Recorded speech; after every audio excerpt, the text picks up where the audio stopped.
module 195.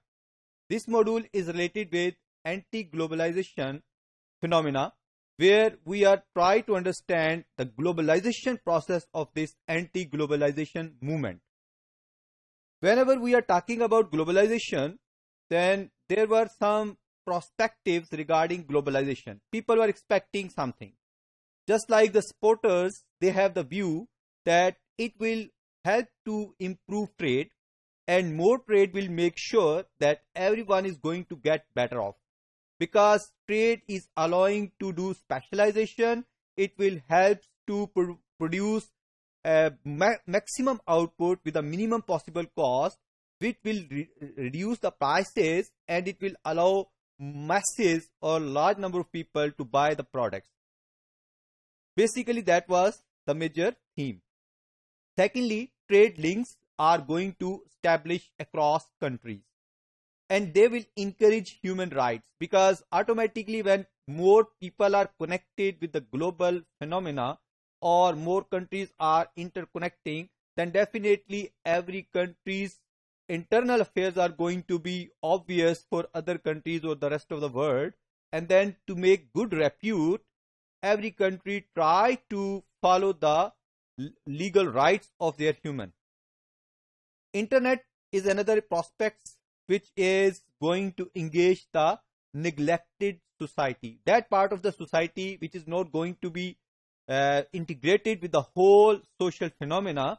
Internet is considered a more important tool or a helping instrument through which those people who are not finding any opportunity to connect themselves with the rest of the world, they will get this opportunity through internet. So these were the major prospects. Now, why protest has been evolved? Basically, it comes through initially the environmentalists. Environmentalists are basically concerned with the deteriorating environment across the globe, because you know that over the time, basically the global warming is growing up, and it happens due to the more industrialization. It happens due to the exhaustive use of different kind of fossils and other resources. So that were very much considered about, these people were very much considerate about environment. So environmentalists were more considerate about global situation of the environment. Secondly, third word that has grown up. So the third word is more concerned because of huge debt burden they are going to face due to this globalization process. The second, a third point is related to the animal rights. Basically, that were having the major area of concern regarding fishing, because you know that whenever fishermen are fishing, they are using their nets, and they are going to catch a reasonable number of fish, which is going to retrieve over the time.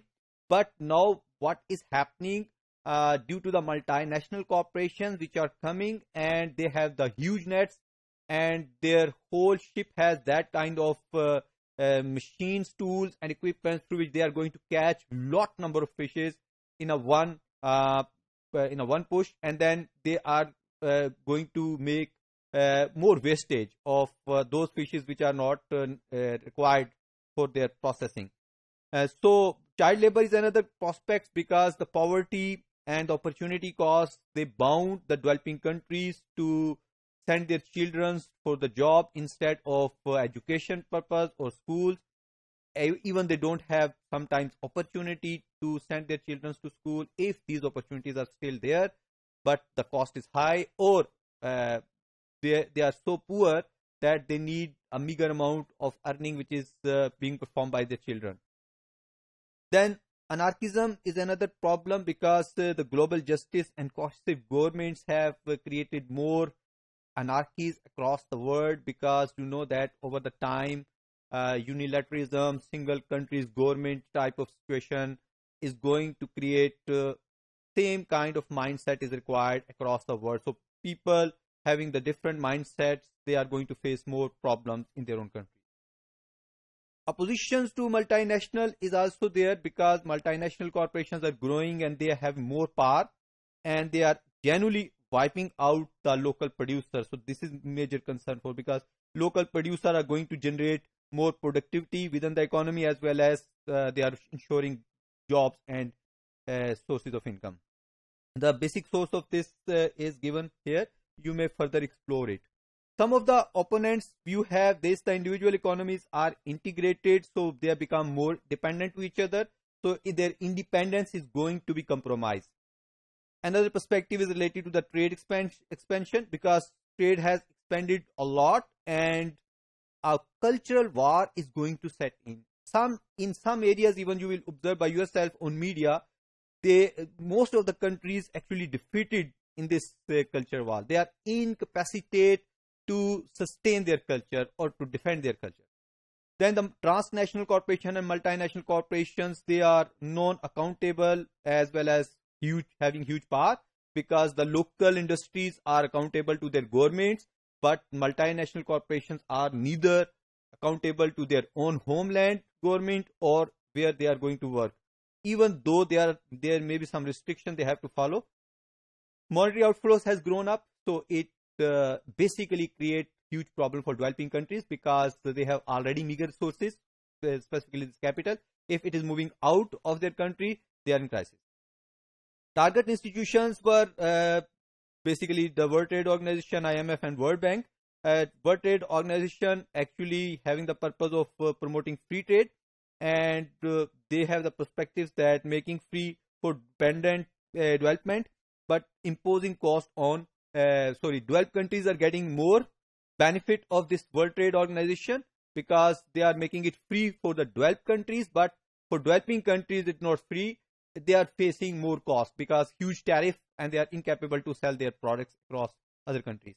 IMF, the basic purpose of IMF was to provide short-term loans, specifically to handle the balance of payment and trade balance deficit issues. But you know that over the time, actually, that most of the countries have facing this trade balance deficit situation or balance of payment situation. So IMF is remain incapacitated or incapable to solve these problems.